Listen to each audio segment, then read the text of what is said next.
Express News brought to you by PE Live and sponsored by The African Property Magazine, Africa's leading real estate publication, and the newest edition is up on our website www.propertyexpress.org. So just visit us and order for your copy. Now, coming up in the headlines, 2 persons lost their lives after a single uncompleted story building collapsed on them at Amanfrom Assembly, a suburb of Amanfrom. A recent study conducted by Caritas Ghana has revealed that a lack of knowledge on land acquisition threatens communities in Ghana, and in international news, Calgary real estate set another sales record as tight conditions persist. My name is Nanaya Otrebia.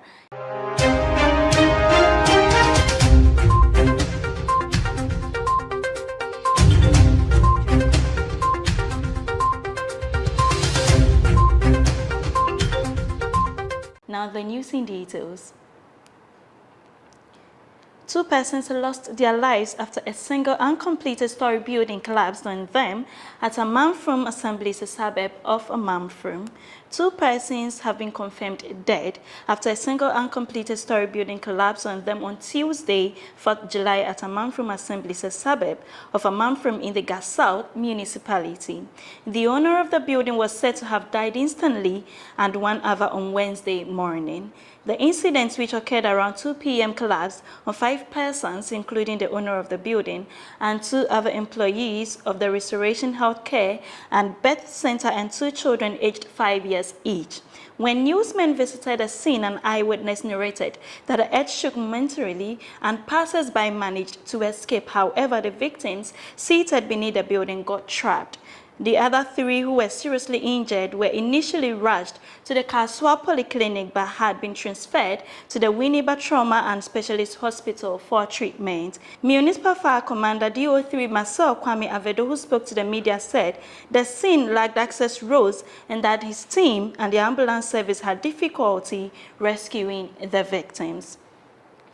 Moving on, lack of knowledge on land acquisition threatens communities in Ghana. Communities in Ghana are losing their lands, livelihoods, and income to multinational companies and property developers due to a lack of understanding about the land acquisition process and legal framework.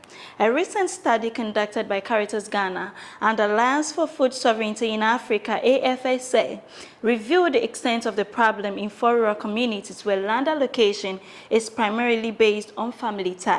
The study found that only 67% of community members in Subinso, in Eastern Region, were knowledgeable about statutory agencies, legal frameworks, and land acquisition processes in Ghana. In Tanchara, Upper East Region, the number dropped to 27%, while 65% in Babato, which is in the Savannah region, and 67% in Brinyasi in Oti region, had no knowledge of land transfers and leases which they had been relying on for decades. The consequences of land loss are severe, as highlighted by Mr. Johannes Kofibi from Brinyasi, where young women resort to engaging in prostitution and young men struggle to find sustainable employment or turn to social vices for survival. Similar challenges were reported in Babato, where disputes arose due to a lack of understanding about the terms of land lease agreements. Staying a while longer on this, Dr. Patrick Tando Ofen, a rural development expert and lead researcher, emphasized the urgent need to address land grabbing and forceful acquisition by transnational corporations, individuals, and the state. He called for intensified education and sensitization efforts by the National Commission for Civic Education, NCCE, Lands Commission, media, and other stakeholders to promote awareness of land acquisition protocols and legal procedures.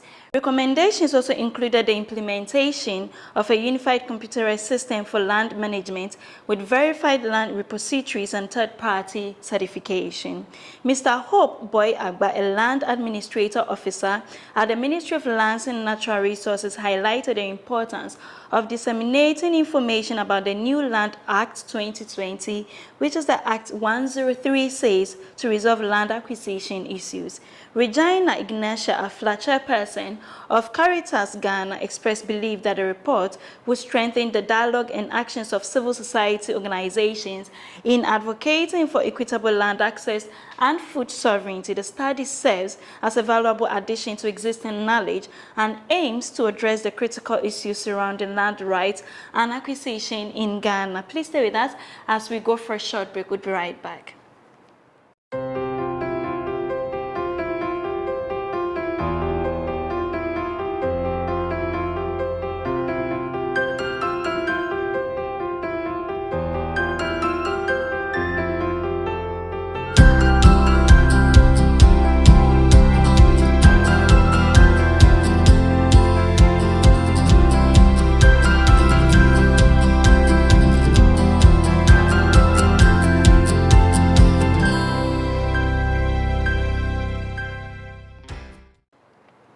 Welcome back from the break. Now, Calgary real estate set another sales record as tight conditions persist. While new listings rose compared to the previous month, they remain 36% below last year, the lowest point for June in almost 2 decades. Although average prices experienced a slight decline, both the median and benchmark prices grew slightly, rising by 0.59% and 1.38% respectively. Although average prices experienced a slight decline, this was the move respectively. The demand for housing remains robust, bolstered by a healthy labor market and increased migration levels, which helps offset the impacts of higher lending rates, KREP's chief economist Anne-Marie Lurie said in a report. Although we have seen some recent improvements in new listings, there's more to be done. That's all for news. Thank you for staying with us. And a very big thank you to the African Property Magazine for sponsoring. For more news, kindly visit our website, www.propertyexpress.org. You can also reach us on social media on Instagram, Facebook, Twitter, and LinkedIn at Property Express. This has been PE Live. My name is Nanaya Otrebia. Have a good evening.